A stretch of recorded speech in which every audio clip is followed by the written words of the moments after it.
Hi, everyone. I just wanted to have a chat with you about a topic that most of us, if not all of us, have experienced in our lives, and that is grief.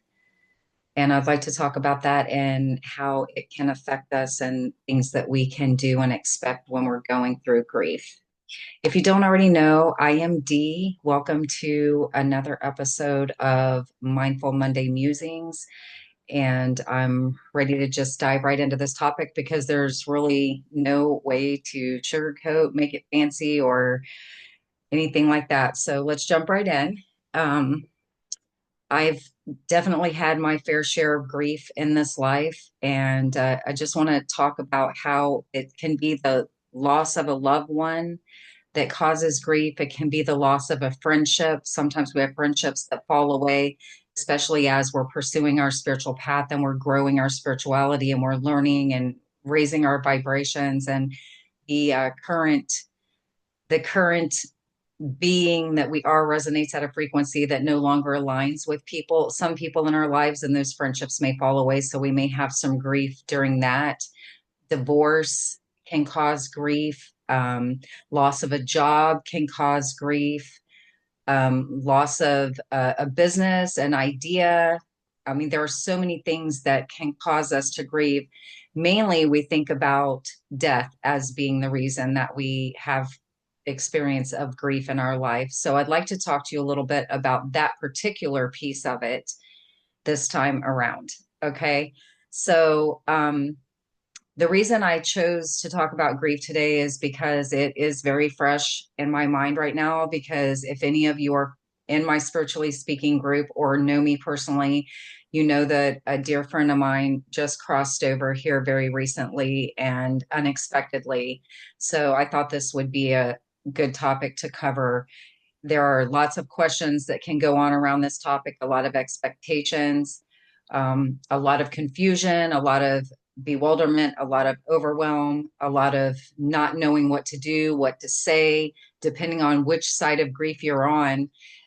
Those things can look different. So I just wanted to talk to you about some of those things. So let's talk about perspective first. So I know I'm saying so a lot. It's just a heavy topic. Um, Perspective. When we are grieving and we don't want to let that person go, because let's face it, the person that has crossed over, they are fine. We all sit around wondering, are they good? Are they good? Are they safe? Are they well? Are they okay? The answer to that question is yes, they are fine. They are well. They are okay.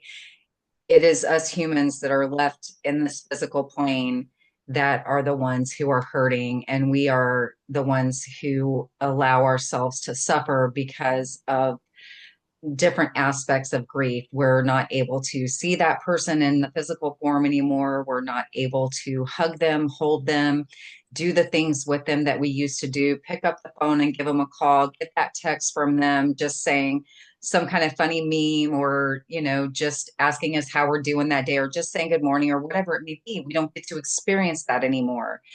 So the perspective of wondering if they're okay is so normal and so as it should be, for us to think about those things, because we love that person and we want them to be good, especially if there was some sort of traumatic crossing over, right?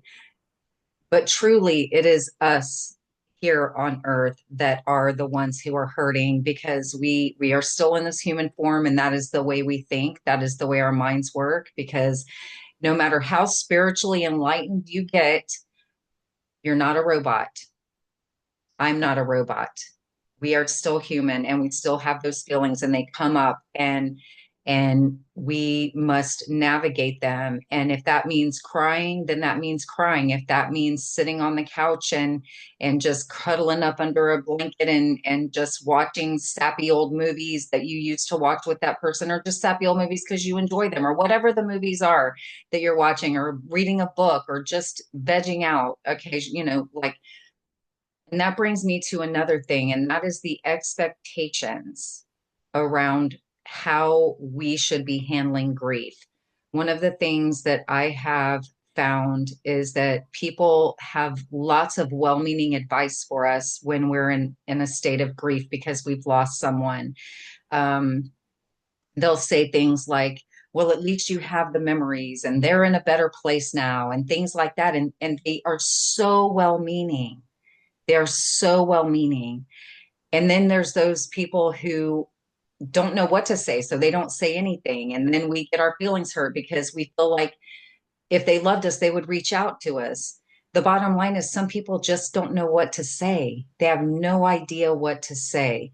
So, from the perspective of the grieving person, we get our feelings hurt about a lot of things, and it takes things take on a different look because we don't want that person to be gone. So our feelings are like, it's like our nerves are on the outside of our skin at that time, and things really hurt us more, and they seem bigger than they are, and that is all so normal. So I really, really encourage you to give yourself so much grace during these times and understand that people aren't out to get you. It's just that you're hurting so bad that all of these things seem so much bigger than they are because we're in pain, and we don't want to be experiencing that loss. So it makes things seem so big when they're maybe not big, or maybe that person seems to be hurting our feelings when their intentions are actually very good. It's just that we're hurting, so it just seems abrasive to us. So remember to give yourself lots of grace. Do your best to give other people grace when you're grieving because they are well-meaning. Most of them, the majority, like 99.9% of them are well-meaning.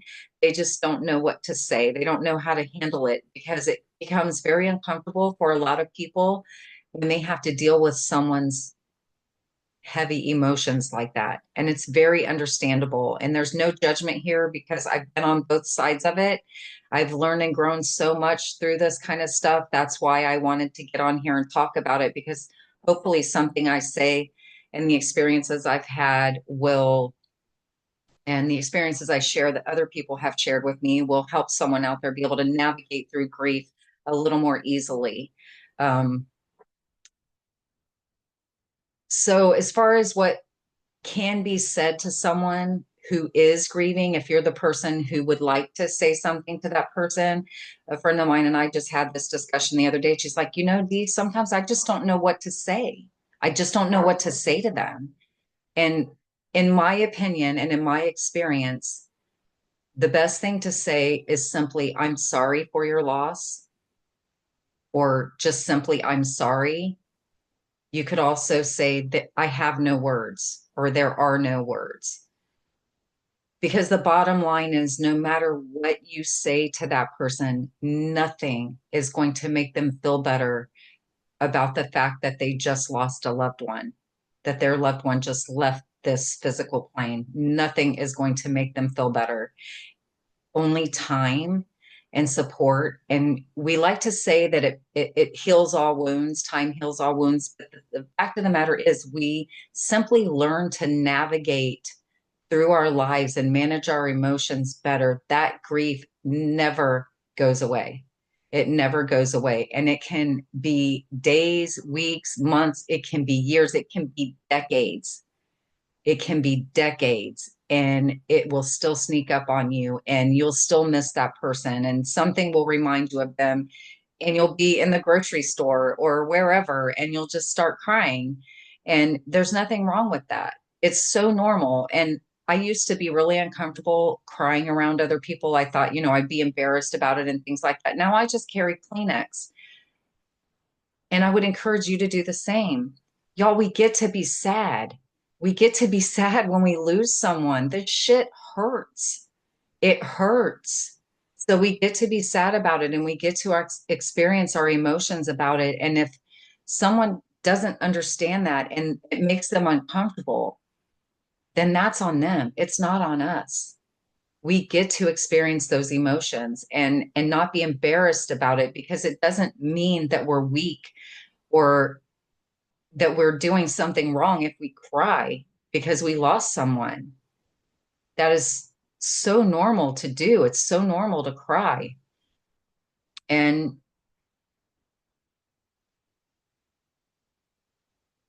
Yeah, it's very normal. So I encourage you if you're, if you're around someone, I mean, carry tissue in your pocket.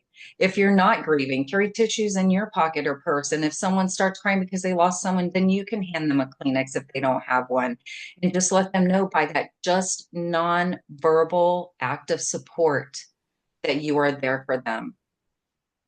And, one of the things too is what do we do after all of the people kind of go back to their homes, because when we first lose someone, we have so many people around for a few days.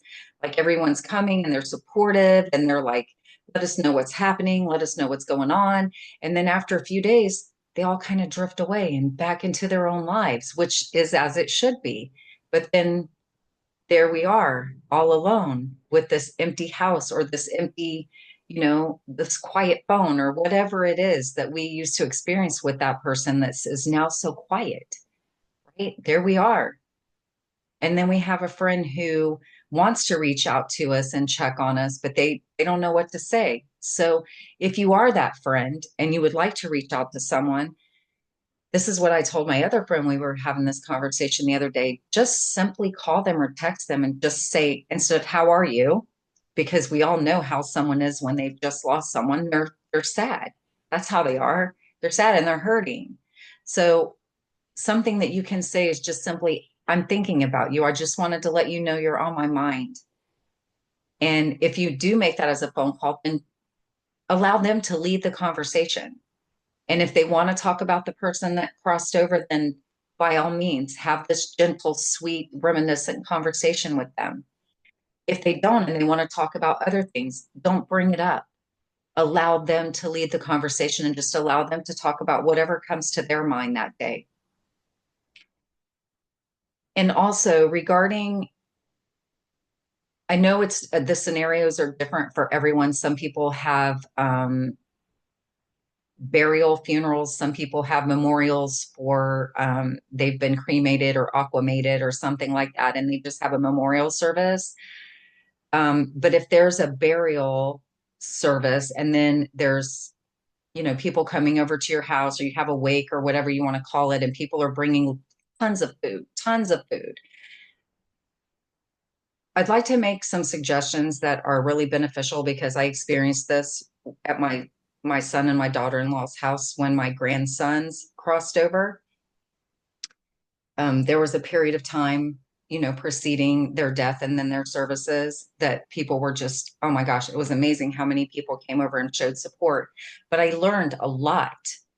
I learned a lot during that time. So some of the things I'd like to suggest is if you're going to bring food, maybe call ahead and see if they need it first, because so many people want to bring food. Then the family has all this food and then they have to store it and they don't have room for it. So maybe ask about that and see if they need it before you bring it over.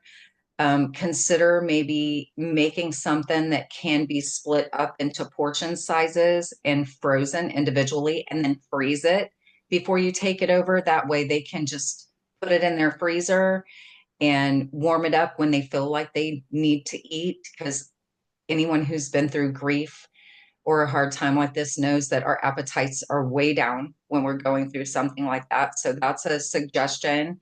Um, Gift cards for restaurants or like what is it called when someone goes and gets the food and brings it to you? I can't remember, but it's kind of like Uber for food. I can't remember what it's called right now. Um, because this is just like it's so fresh for me. But anyway, so you could consider that gift cards for like different restaurants that will, and especially restaurants that deliver, that would be helpful. Items that people don't often think about going to get because their minds are just on something that's way more important. Toilet paper, coffee, disposable items to use for food and drinks, like so paper cups and plastic cups and things like that that people can use. Creamer for the coffee, sugar.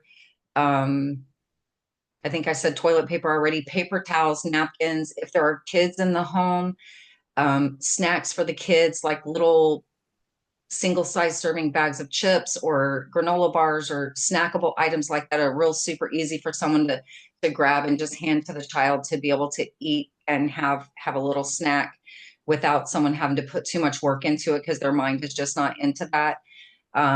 You could bring little toys for the kids to be able to play with to kind of divert their attention away from the emotion that's going on in the home and give them something positive to focus on. Those are things that were done at my, my son's house when we were going through that ordeal, and it was really, really amazing that people thought of the children, the other children in the home during that time. It was so incredible. So those are things to think about. In lieu of flowers, because there's so many things, so many flowers, and they're beautiful and they're amazing. But then the family has to figure out what to do with them. So in lieu of flowers, a donation to a charity of the family's choice, or just put that money in an envelope and just give it to the family, because a lot of times people have to miss work, and that's just really helpful because sometimes people don't have the time off through their business or whatever. So those are things to just consider and think about doing.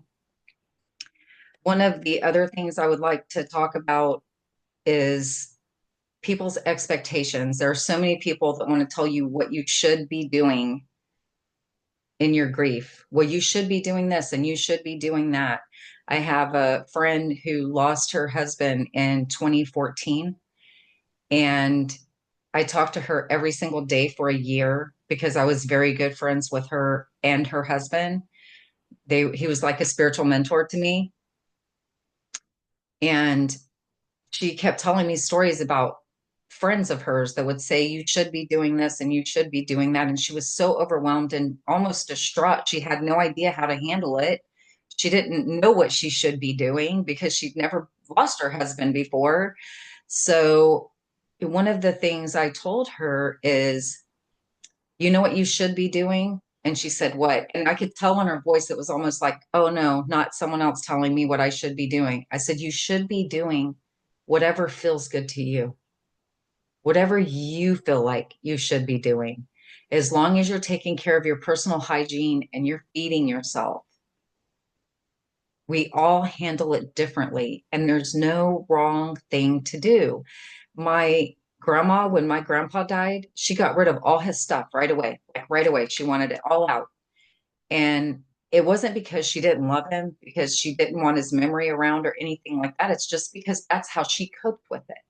There was nothing wrong with it. And some people would look at that and be like, oh, that's terrible. No, it's not. If that's what she felt like she needed to do to help herself heal, then there was nothing wrong with it. Now, my friend who lost her husband, she had his ashes were in a box, and she slept with those in her bed every night. She may still, I haven't asked her about it. But for the longest time, I know she did. She even carried him with her in the car when she went places because it made her feel like he was with her. And some people be like, oh, that's morbid, that's this or that, and have all this judgment around it. But it made her feel better. It made her feel better. And that is the important thing. So therefore, it wasn't wrong. To this day, she still sleeps in his old shirts. She has a pillow made of his clothes, and those things comfort her. And that's what it's all about. It's not an unhealthy thing she's doing. It's just her thing that she's doing. And it was my grandma's thing that she did. And there may be some middle ground in there somewhere that someone's experiencing, but there's nothing wrong with any of those things. We get to do it our way because it's an individual thing and we all handle things differently. So if you are a person who's experiencing grief and you've been told these things, and especially if it's new, just very kindly tell someone you have to do what you feel is best for you. And that's what we have to do. We have to do what we feel is best for us and just give ourselves so much grace, y'all, because it is hard and it's heavy sometimes and it hurts. And we'll be laughing one minute about something we remember with them, and then we'll be crying the next minute. And it's all okay. It's all okay, right? So I hope y'all will take these things into consideration. I hope that maybe this has helped someone out there.